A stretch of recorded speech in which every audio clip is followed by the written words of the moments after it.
could throw into doubt the futures of some of United's other forwards. Alejandro Garnacho is one of them. Does he have a future at Old Trafford? It certainly feels like the noise is coming out through social media and from the player.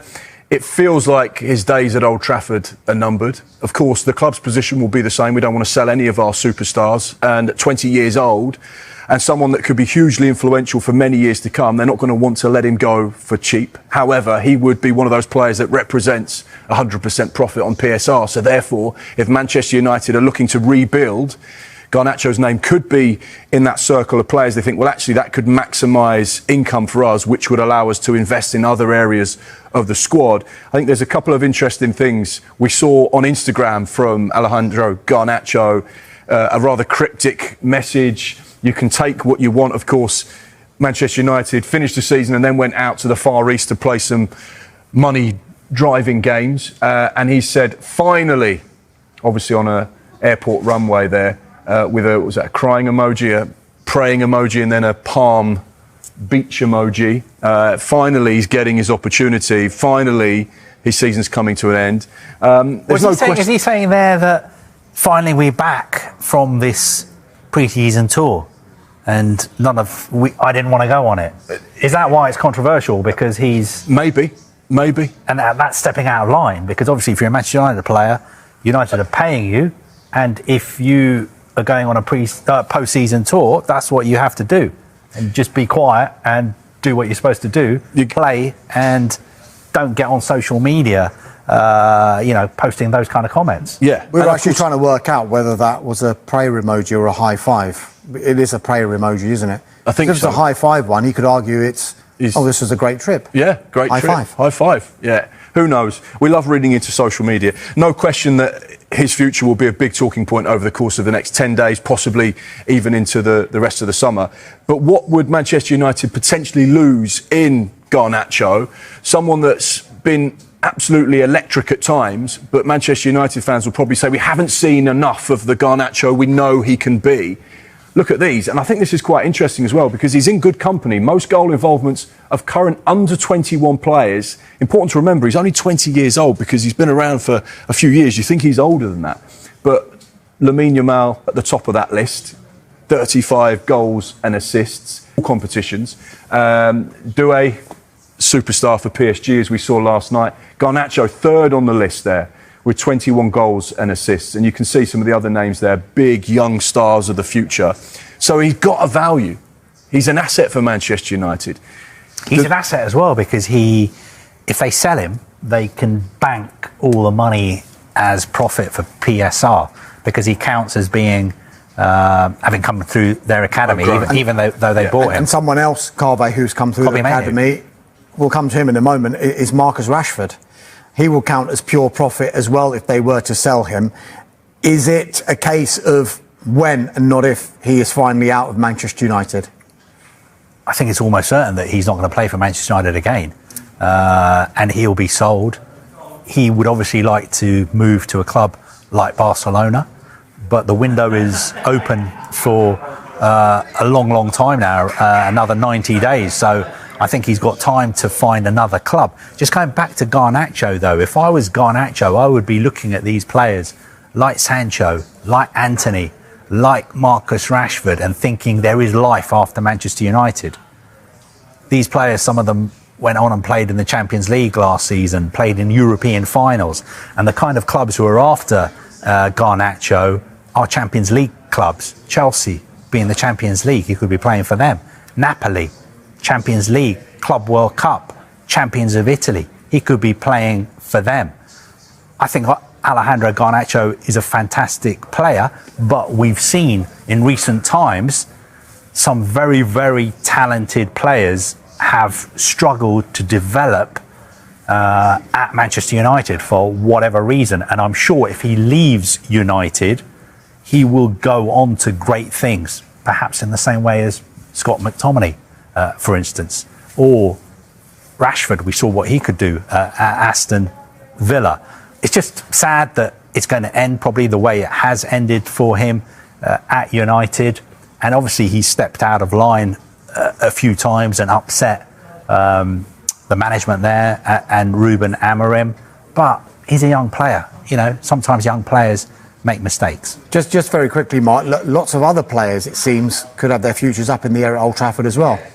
Well, every player has his price, and ultimately, as we've already discussed on the show earlier on, you know, Manchester United are in a position where they need to make sure that they're sustainable financially, and the rebuild that they want to do this summer, they have to fund it somehow, because Sir Jim Radcliffe has made it quite clear there isn't an endless pot of money at Old Trafford. They are going to have to be clever, they're going to have to be astute. I know Carve's mentioned the likes of Anthony, obviously a huge investment for him, 100 million euros. You know, what will they claw back from him being away at Real Betis if they were to sell him? Marcus Rashford, Garnacho, Sancho, Kobbie Mainoo. There are young players there. There are players that they want to shift off the wage bill as well. Some of the high earners, the likes of Casemiro and so on and so forth. So I think Manchester United are, without question, a club to watch to see what they can do. And they will try and financially navigate their way through this window to put themselves in the best possible position, and that might mean selling some of these young big stars. Carve, another club to watch. What's going to be left at Manchester United? Sorry? What's going to be left? I mean, he's going through all these, you know, the players who could be leaving, and I mean, I suppose there's Cunha. Well, I suppose you could argue Ruben Amorim wants to bring in the players that are going to fit into his style and his formation, and he probably has been there. What happens if that doesn't work? Well, let's cross that bridge. That's football, as they say. I guess it doesn't help Manchester United that... Statement signing for United, because most people, one, would be saying, if you're not a United fan, why does he want to go to Manchester United? He's a great player. United are not in the Champions League. They're not in Europe at all. Surely he wants to move to a club who are in the Champions League. But that's not the case, because Matheus Cunha thinks United are still one of the biggest clubs in the world. He loves Manchester United, and he is delighted that he's got this move. And United, where they're getting the money, people are saying, hey, I thought their co-owner said they've got no money. They were going to run out of cash. Where's this money coming from? Well, United are still a massive cash-generating, revenue-generating machine. Okay, their recruitment has been very poor recently, but they still turn over a lot of money.